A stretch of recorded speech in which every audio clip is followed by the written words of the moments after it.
It's a number game, folks. Talk about the numbers. Between Two Wheels podcast. Let's talk 1989, 50, 08, 2020, 57, 1.6, 116, 59, 21, 30, 35, 26, 55, 55, and most importantly, number one. Reactions from stage 20. Does Roglic mean pretty girls in French? Jersey. Jerseys aplenty for Pogacar, the best of the Tour de France history, maybe. Things make you go home the ride of the day. And why is Tyler suddenly into numerology? These are the things we're going to work on today on the Between Two Wheels podcast, episode 202. Doing a little weird thing here from my garage and trying to just get a quick update out to everyone today. So thought we'd do some, look, stage 20, holy crap, right? Amazing things at the tour. What did I mean by all these things? So it's 36.2K, individual time trial, 300 meters to up to 1,200 meters. We've talked about that. There's KOM points along the way. And what exactly took place? So 1989, that was the closest. We're going to go over these numbers. That was the closest overall gap in tour history, and it come from behind for in the individual time trial on the final day on the Champs. It was around 15 miles, so it wasn't a super long time trial. It was 50 seconds was the amount of seconds Greg LeMond was behind Laurent Fignon at the start of the final stage. 08, 8 seconds was the overall gap at the end, Fignon to LeMond. 2020, that's the year of the Slovenians and maybe the best year in recent history, including 1989. 57, that's the time gap between Roglic and Pogacar after 19 stages. 1.6, that's the magical number of seconds per kilometer that Pogacar today needed to overtake Roglic in the time trial. 116, that's the actual number of seconds that Pogacar put on Roglic in the individual time trial. 59, that's the time gap between GC and first and second after the stage. The win goes to Pogacar. 21, that's the age of Pogacar. 30, that's the age of Roglic. 35, that's the age of Richie Porte, doing an amazing ride today. 26, that's the age of Superman Lopez and maybe his fall from grace number. 55, that's the time Pogacar put up for the stage win. And most importantly, number one, Pogacar's first time trial win and his overall, Tour de France win in overall placings. 11 of 12, that's the number of placing changes in the top 12. 11 of those 12 changed places. Maybe we can take a look at that and kind of give you a rundown of what actually went down today. So on the actual results page, let's go to Pro Cycling Stats. Going into the day, as we said, Pogacar was down. Look, if you ended up getting up and watching the race, this is what I did. I went on a group ride today. Yeah, those happen still. They can do it in the tour. We can do it here. So went on a group ride, and I left my house around 8:30, and the time trial was they were almost to the first time check at that point, and Pogacar was putting the whooping early on to the 30-year-old Roglic. And you were like, well, look, he's going out early. You got to climb. There's no way Roglic is going to be losing this time to him. You haven't seen him lose. I mean, the one day that he let Pogacar go, it was fine, right? I mean, he let him go. I think that's what happened. Otherwise, he puts a little time into him, with the up to de la Lows, that steep climb. So you're like, he's looking pretty good. Was able to squeeze a few seconds out of him the other day. So expecting good things coming from Pogacar and, actually Roglic to be able to hold his time. But in the end, you actually saw decimation there because it didn't quite work out the way you would expect. Tadej on the day puts up, like I said, 5:55. Tom Dumoulin squeezes in at 1:21 back. So Tom Dumoulin can time trial. This is very similar. We talked about this, similar to Bergen. So 1:21 for him. Richie Porte at the same time as Tom Dumoulin. Amazing and great. I called that one, actually. I was calling it for the win. Kind of a heart pick as well. Wout van Aert, 131 back. Roglic, 156 for fifth place. That's not bad, right? I mean, that's actually a solid. You got three of your riders in the top five. It just so happens that Tadej put on a display, and I don't think you saw Roglic anywhere near his best. I mean, you shouldn't be able to see him getting, losing almost 30 seconds, 40 seconds to Dumoulin. So in that case, it was a little bit of a disheartening impact for them. But look at this top 15 here. If we can take a look at all these ones that changed places on the day and the GC. So over on the GC, Tode comes in first, 59 seconds ahead of Primoz. Richie Porte moves up into third place, 3:30 behind. Big gap to Landa, Moss, Lopez. So let's take a look at all these ones. Let's go all the way down to 12th place. I thought it was interesting. Valverde drops down 2 spots. Guillaume Martin actually moves up a spot. Caruso passed Martin, and he ends up, passed him on literally before the line, and goes up a spot to 10th place. Yates drops down 2 places. Rigoberto, steady as can be, doesn't move a spot. Tom Dumoulin moves up 2 spots. 7th place overall for Tom Dumoulin, a guy that did a ton of work for Roglic. There's going to be a little bit of battle there we're going to see. And then Superman Lopez loses 3 places, tumbles down, as I said on the ITV podcast, trundle. Well, he tumbled. A little trundling too much, and he dropped down to, where did he go? So all the way to 6th place from 3rd. 3 places down. Enrique Mas jumps up a spot. Mikel Landa jumps up a spot. Landa, not a good time trialer, but was able to put it in. And Richie Porte, maybe one of the rides, if not for Tede, ride of the day, moving up into 3rd place overall. Primoz Roglic, disappointing, down a spot to 2nd place. And long bus ride home, perhaps. I don't know what's going to be like at the dinner table for those guys, but not so great. So I'm watching this, go on a group ride, and I'm wearing the Eddie Merckx shirt because I think we're going to talk about the jerseys later on and kind of the thing that Eddie Merckx used to do and what you end up seeing from Tede. Go on a group ride, and I'm leaving, and I put the headphones in, and I'm listening to the NBC feed as I'm heading out there. It takes 15, 20 minutes to get to where everyone groups up. I'm not talking to anybody because I'm just listening to it. My friend Matt Tufts is listening as well. And we keep just looking back and forth at each other because it's amazing what's going on. And I feel bad in a sense. Really, it's an amazing ride. It's one of the best things. We talked about this with the 89 Tour. Greg LeMond comes in. He had been shot. He had won in 86.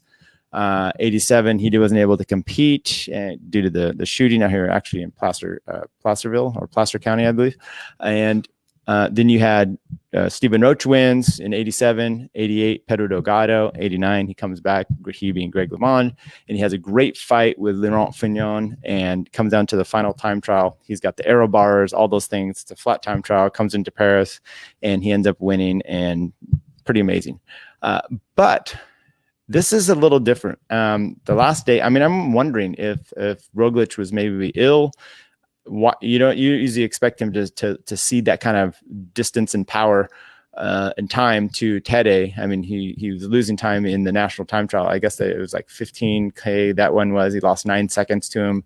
And it's not such a good look here, but he lost almost 2 minutes, dropping down pretty significant, and he did not look comfortable all day on the bike. Matter of fact, when he swapped over to his time trial, from his time trial bike to his road bike, he was doing kind of the lock-kneed climbing where you're trying to use all the weight you can because your thighs are giving out on you. His helmet was all skewed up in akimbo. He looked more like if you ever seen the mountain bike picture of him where he's got the fanny pack, the helmet all skewed up, akimbo, and he's riding his bike, it's all humped out. That's more like what he looked like suddenly, rather than being the stealth rider that we've seen him be over the last few weeks and last year. So not a good look. Be interesting to if they give us any info. It'd be interesting to see kind of what happened with him there. And I feel bad for him. And I feel bad for the team. There was a picture of Wout and Tom Dumoulin at the finish because they're showing the hot seat, which had just been Wout, and now it got taken over by Dumoulin. But there's not much time. They're both standing there, and their mouths are just kind of agape, kind of like, what is going on? Horrible feeling for the team because they didn't let him down. They did everything unless, and Brian Zimney had given this suggestion, maybe they took his ketones at the dinner table. Maybe Tom Dumoulin, Wout Poels ended up taking all the goodies for them at the TCR. Looks good. Oh, thank you, Mason. So the garage is coming along. It's super clean. I'm still doing some organizing in the back. TCR is up there in the back. Mason, good to see you from Hawaii, and hope this stream is going out okay. I hope you enjoyed the tour today as well. There's the myth of the Planche de Belfi, where these women go up there and they're all scared. We had talked about this, where they were all scared, and they were they were going to be pillaged in the village. And so they go up the top of the planche and they throw themselves off this cliff into a lake. Well, evidently there's actually no lake there. And then this guy writes on a piece of wood, the pretty girls plonk de Belfi. And evidently there's no lake. It's a little bit of a myth, as a lot of things are here in France. But it makes you wonder if Roglic means pretty girls in French. So he tumbled off the cliff today. Speaking of jerseys, though, you had something that there's a lot of talk about the KOM and what was going to happen there, and whether Carapaz was going to be able to just kind of drift into the time until the climb and then do the bike swap, which he did, by the way. He rode the TT bike and then he did the bike swap, and then he was getting past and then he hammered up the climb. Didn't work out so well for him. In the end, Tadej just barnstormed that climb. I think he put it was only 30 seconds, difference or so when he started the climb as far as what he needed on Roglic. And then he puts another 1:30. Put a lot of time on Dumoulin too up the climb, so pretty significant. And he gets the KOM jersey. He's got 82 points in the polka dot jersey. Carapaz has 74. There's only one on offer tomorrow, so that's a done and dusted. And Roglic comes in third on that one for the polka dot. So he gets the polka dot, he gets a white for being under 25, and he gets a yellow. Barring, and then there's green tomorrow, and that will be a little bit of a battle. Barring any mishaps on the cobble, there's cobbles. So while Richie Porte did get third place overall right now, hold your breath. You never know what can happen going into the final stage. And what we have there, you used to see this a lot. We complained early on about the way that the KOMs are going, need to time them. It's this Cosnefroy in the lead. And then it comes down to Tadej just destroying everyone. The best climber, I'd say, hands down in the race was him, especially what he did. One of those stages where he soloed away from everybody, looked really good. So congrats to him. As far as some things that make you go, I'm kind of speechless. There's really nothing much to say about today other than what was this the most spectacular race that we've seen. And I'd say you put it a little bit above the 1989 race, because in 89, once again, Greg used some engineering. We talked about that, about the time trials where 7-Eleven actually used the aero bars before he did, but Greg was, kind of a pioneer in that as well. And Fignon wasn't doing that. And so aero being what it is today, that's all thrown out the window. This is just mano a mano, guys slugging it out. Who can do the best? And who did the best was Tadej. And kind of, you look back at last year, and you had Bernal. Hey, you're gonna see this guy winning Tour de France after Tour de France forever from now into ad infinitum. No, you got Tadej coming in. Bernal's out sitting home, eating ice cream already on the couch. Tadej comes in and destroys everybody. Now, was there an issue with Pogacar? He's going to fade in the third week. I don't think showing today means you faded in the third week. Something happened today. This is one of the best time trialers in the world. And it's one of the best time trialers he's shown, in the history of what he does in the Tour and both the Giro Tour and the Vuelta, that he can time trial just fine. Something went down today, and not all of it. Look, let's just say he was up to par with his teammates, right? So he still loses it. So he's still on the day, doesn't have enough to hold on for the win, even as it is. He would have had to do Tom Dumoulin and then put in an extra 25 seconds. So he would have had to beat Tom Dumoulin by, like we said, he had 57 seconds to spare. Okay, so points jersey, like we said, Sam Bennett's going to probably win that. Youth jersey, that's Pogacar. He's over 6 minutes over Enric Mas to Madouas at an hour. Are you kidding? You have first place, and then second place is 6 minutes, and then third place is an hour 42 to Madouas. Congrats. KOM, like we said, Tadej, Richard Carapaz, and Primoz Roglic up there for 1, 2, and 3. And the team classification goes to Movistar over Jumbo Visma. Boo. Everyone says boo. because we're not really all that excited about the team classification as far as that comes. Tomorrow, 121 kilometers, 70 points up for Green, still on the table. Bennett has 55-point lead over Sagan. Caleb looks rough the last few days. Didn't look so easy for him today, but it's not terrible for him. So, he may have his work cut out for him. Ride of the day. It's probably a no-brainer that it goes to Tadej Pogacar, storming the Belfi as he did. Unbelievable. My friend Jonathan Scriven sent me a text this morning saying that. Yes, it was pretty. He's the provisional, the winner in waiting, and then we'll say the provisional winner until all the clean test results come back, because obviously not COVID test, just other tests to make sure this is all in the up and up nowadays. You never know. So that's what we have tomorrow on stage. Look, don't tune in early. Don't see them, congratulating each other, drinking their champagne. There's 1 point in offering the KOM. That's no longer an issue. There's going to be an intermediate sprint point that take that into what it's worth. But other than that, I wouldn't tune in.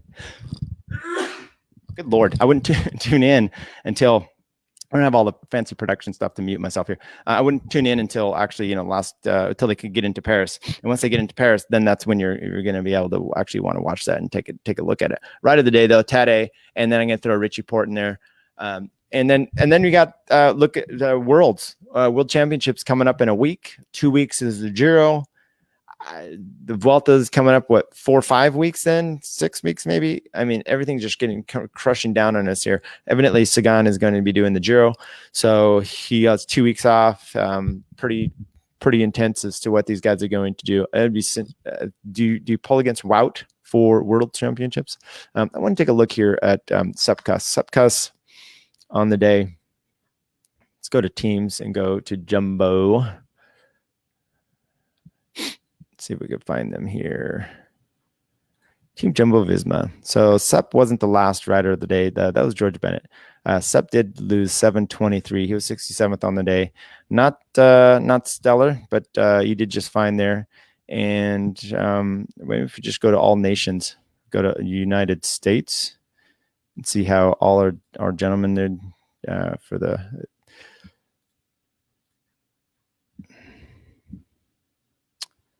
It's not sorting. Palace, 37th. I saw him get past over there, 37th, 556 back. And do we even look or care? Sepkus at 67th, like we said, 723. And where's our good old boy, TJ Van Garderen? Is he on the board? Maybe he slotted ahead of, maybe he decided he was going to ride a little bit today and slotted himself ahead of Nielsen Palace. At this point, I can't really tell, so it's not really showing me. Anyway, folks, that's about all we have. Just thought we'd do a quick update as to the takes. It was quite the amazing show. I was flabbergasted. I feel bad for Roglic. Pretty excited for Tadej. I think it's good for the tour to have this kind of excitement. When is a time trial that exciting? Well, I remember when Tom Dumoulin won the Giro, it was fairly exciting. He had to come from behind. He had to catch Nairo, and he had to put a pretty good amount of distance.